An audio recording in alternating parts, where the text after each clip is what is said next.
자, 갈등은 아까 지금 말씀드린 것처럼 순기능과 역기능이 있다고 볼 수 있고요. 그래서 순기능은 구성원들에게 건설적인 어떤 긴장감이나 또 문제 해결을 위한 다양하고 창의적인 사고를 유도할 수 있다는 것이고요. 역기능은 팀워크가 악화되고 조직의 경쟁력이 이제 저하되는 거죠. 몇 가지 갈등의 원인을 보면은 결국 가고자 하는 방향이 틀린 거예요. 그래서 상호가 달성하고자 하는 목표가 틀리다라는 거죠. 결국 그것은 소셜 미션의 공유가 잘 돼 있지 않다라는 거고요.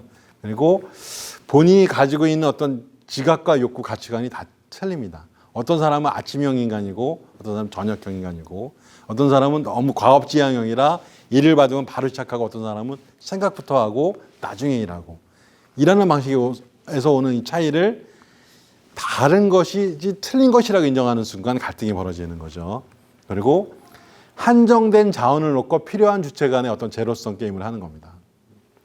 자, 스타트업에서 많이 벌어지는 중에 하나가 뭐냐면 영업부가 있고 그다음에 기술 관련 부서가 있고 회계 부서가 있다고 봤을 때 이 세 부서가 갈등하기가 굉장히 쉽습니다.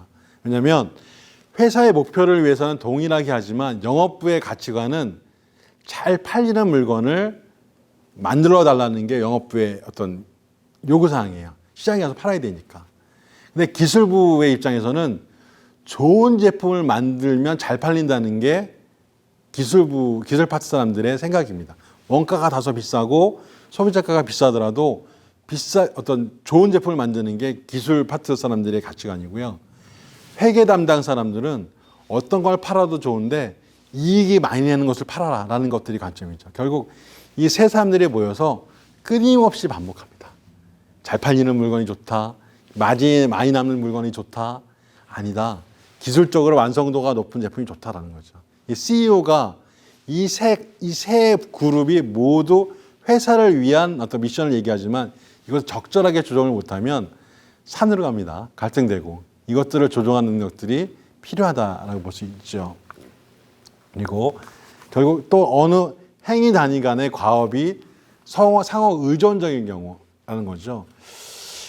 저는 학교에서 보면 팀 과제를 굉장히 많이 내주는 편인데 팀 과제를 하면 학생들이 늘 이렇게 불만이 올라옵니다. 무임승차하는 사람이 있다라고 얘기하죠. 무척 고민스럽습니다. 이 무임승차하는 학생들이 있는데 이거 어떻게 학점을 좀 차별해 주세요라는 민원은 늘 끊임없이 올라오는 민원 중에 하나입니다. 이거 어떻게 해야 되나요? 결국 이것은 원가에서 우리 학교니까 좀 그렇게 넘어가지만 회사에서는 원가 부담에서 굉장히 큰 요인을 차지합니다. 자, A란 직원이 있고 B란 직원이 있잖아요. 그 A란 직원이 하는 일이 있고 B란 직원이 하는 일이 있단 말이에요. 그러면 이제 B란 직원이 뭐 담배를 피러 가거나 또는 뭐 바람을 쐬러 갔을 때 A란 직원이 B란 직원 앞으로 오는 전화를 받아주거나 메모를 남겨주거나 또는 뭐 어떤 커피를 타주거나 뭐 이거는 결국 그 업무 외에 A가 회사를 위해서 일하는 게 아니고 B라는 사원을 위해서 서비스하는 겁니다. 회사에서 근무하는 시간 내에 이 비율이 보통 3%에서 5%가 돼요. 더 넘어가는 경우도 있어요. 회사에 어떤 돈을 받으면서 개인에 대해서 서비스를 하는 거죠. 이런 것들은 사실 원가 부담에 상당히 문제가 있고 그래서 A라는 분들이 이 B라는 사람 때문에 업무 효과나 업무 과업 성취도가 떨어질 수 있어요. 그럼 거기에 대해서 오는 갈등도 있을 수 있는 거죠. 그리고 중요한 것이 이제 과업에 대한 평가나 기준과 보상 차이가 불분명하다라는 거예요. 인사 조직 관리에서 보면 만족과 불만족 사이에 이게 정확하게 이루어지지 않아요. 만족의 반대말이 뭘까요, 여러분? 만족의 반대말은 불만족이 아니라 만족하지 않음입니다. 그리고 불만족의 반대말은 불만족스럽지 않음이에요. 그래서 조직 관리를 할 때 불만족스러운 요인을 제거했음에도 불구하고 조직원들이 만족을 느끼지 않는 경우가 굉장히 많습니다. 다만 불만족스럽지 않을 뿐인 거죠. 그래서 네 가지 사면을 모두 고려해야 된다는 것이고요. 그리고 결국 경쟁에 따른 어떤 성취 측면에서 고민이 갈등이 많이 이루어지기도 합니다. 자, 우리가 이 5가지의 방법을 통해서 갈등을 해소할 수 있다라고 제시할 수 있는데요. 근데 이론적으로는 내가 윈하고 상대방을 로스 시킬 수 있다라고 생각하지만 현실은 많이 차이 나죠. 현실에서 보면 로스가 대부분인 것 같아요. 그래서 내가 이겼다고 생각하지만 이제 상대방도 지고 나도 지는 거죠. 이 관계에서 여러분들은 결국 협력이나 타협을 선택할 수밖에 없을 것이다라는 거예요.